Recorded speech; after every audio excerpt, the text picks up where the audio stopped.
Shalom Jemaat Tuhan semuanya. Hari ini bertemu kembali bersama dengan saya Pendeta Prapto. Dan hari ini saya akan memberikan sesuatu hal yang baru buat kita semuanya. Tapi sebenarnya bukan baru-baru banget sih. Tapi ini sering terjadi dalam kehidupan kita kalau kita tidak ada dalam damai sejahtera Allah. Nah, di sini saya akan menyampaikan firman Tuhan berkaitan dengan tinggal dalam damai sejahtera Tuhan. Setiap kita tentunya menginginkan hidup kita selalu dalam keadaan damai dong ya. Tidak ada orang yang berkata bahwa aduh hidupku terlalu senang nih, saya pengennya menderita terus. Tentunya tidak ada yang seperti itu. Kalaupun ada yang seperti itu, kemungkinan mungkin kalau di Jakarta dikenalnya orang itu mungkin perlu dibawa ke rumah sakit Grogol ya. Atau kalau di Jogja mungkin perlu dibawa ke Pakem ya. Apa itu Grogol, apa itu Pakem? Nah, cari sendiri nanti di internet ya. Ya, hari ini saya mau menyampaikan kepada kita semuanya berkaitan dengan tinggal dalam damai sejahtera Tuhan. Ini adalah hal yang sangat penting dalam kehidupan kita, ya. Karena kalau kita tidak memiliki damai sejahtera, kita itu akan melakukan segala sesuatu, aktivitas hidup kita itu akan sangat sulit sekali. Saya pernah mengalami hal yang tidak damai sejahtera, ya. Saya lagi marah, saya lagi emosi, dan sekarang saya bagikan kepada Bapak Ibu Saudara semuanya. Saya merasa untuk berolahraga saja, memang saya bergerak, tapi nggak ada keringat. Bahkan terasa badan makin berat, karena apa? Karena saya tidak sedang dalam damai sejahtera Tuhan. Saya sedang marah, saya sedang emosi, saya sedang pokoknya berkecamuk gitu ya. Dan ini tidak akan membuat saya menjadi lebih baik ya. Bahkan untuk olahraga saja, untuk cari keringat aja, keringatnya nggak mau keluar.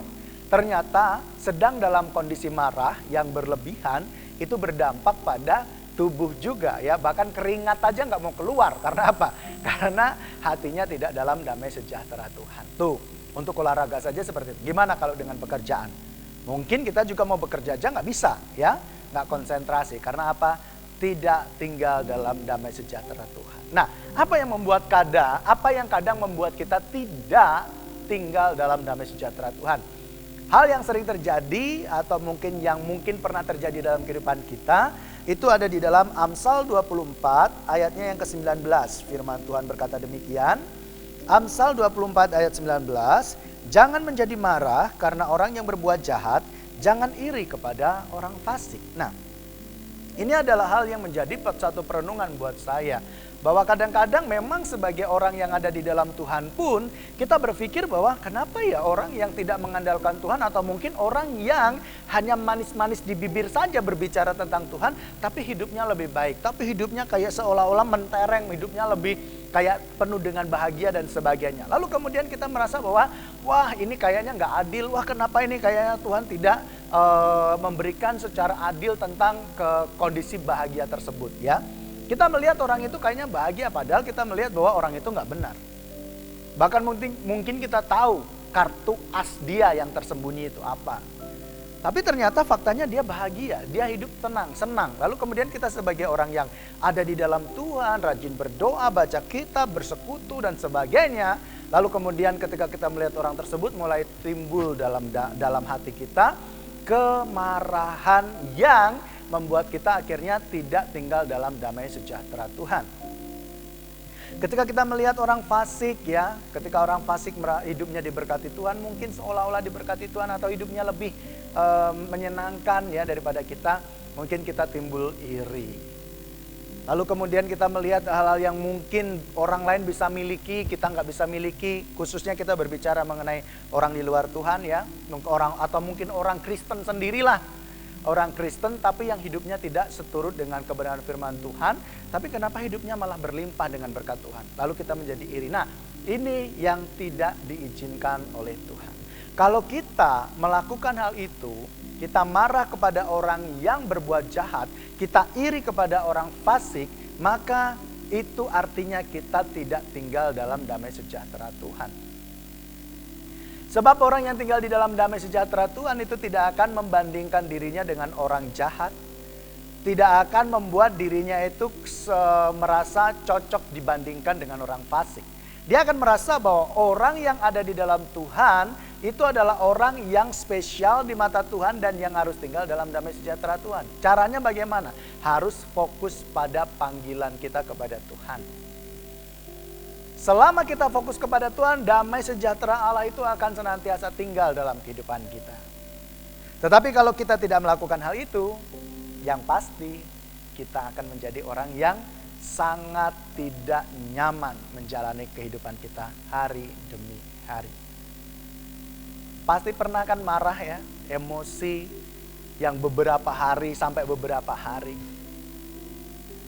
Dan itu tidak nyaman sekali, tidak enak sekali. Nah, supaya kita bisa menikmati hari-hari kita, hidup kita, maka kita harus tinggal dalam damai sejahtera Tuhan. Caranya bagaimana?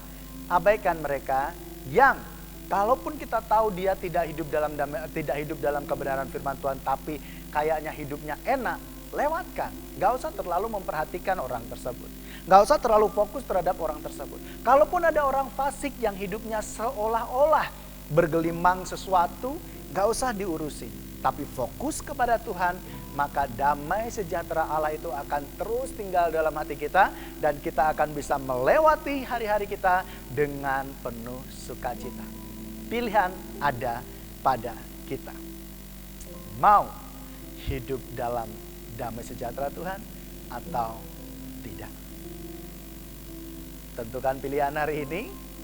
Dan kiranya damai sejahtera Allah selalu memenuhi hati kita.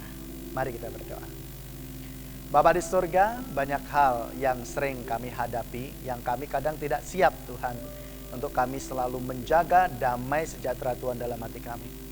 Melalui renungan ini, kami mohon padamu agar Tuhan Yesus memberkati kami semua dengan damai sejahtera yang kau kerjakan melalui Roh Kudus-Mu Tuhan. Sehingga ketika kami melihat orang yang jahat, yang hidupnya seolah-olah diberkati Tuhan, kami tidak terganggu Tuhan. Walaupun ada orang yang mungkin melakukan hal yang curang, kami tidak terganggu. Justru kami akan terus merasakan sukacita ketika kami tinggal di dalam Engkau ya Bapa. Itu sebabnya kami mohon padamu tuh Pak, ya Bapa, penuhkan kami dengan Roh Kudus-Mu, agar kami semuanya hidup seturut dalam damai sejahtera yang Kau berikan kepada kami semuanya. Kalau pada saat ini ada jemaat-Mu yang mengalami kepahitan, mengalami iri, mengalami kemarahan Tuhan, karena sesuatu hal, hamba berdoa dalam nama Yesus, berikanlah pertolongan kepada mereka semuanya, agar mereka melepas hal-hal tersebut dan damai sejahtera Allah menggantikan hal tersebut dalam hati mereka. Terima kasih Bapa, berkati kami semua untuk kami bisa menjadi milik Tuhan yang seutuhnya. Di dalam nama Yesus kami berdoa, haleluya, amin.